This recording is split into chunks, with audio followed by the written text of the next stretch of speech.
Oxuyum o zamanından Acayip sacidi burdu qətligah oxuyacaq. O zamanından oxuyacaq sizə inşallah Aşurada, Şəb-i Aşurada vəli xop. Bu gecəki də bu cür. Eşq-i Hüseyn ki hamı könət. O zamanından Zeynəb gəldi qovdalı qətligahı. Gördü şimdi zalim çıxıb İmam Hüseynin mübarək sinəsinə. Taqət gətirəmədi, bacının çox qardaşı əlaqəsi olar. Elə yana yana dedi, dayan amandı dayan, şimrədir ya. Qurbanım eşq güzel. Dayan amandı dayan,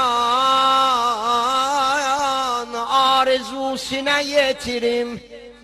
Gedim balalarını başı üstüne getirim.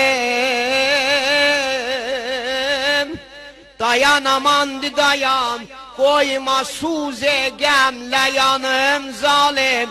O qədri kesme başım, bir de başına dolanım. Yaralı kardeşim.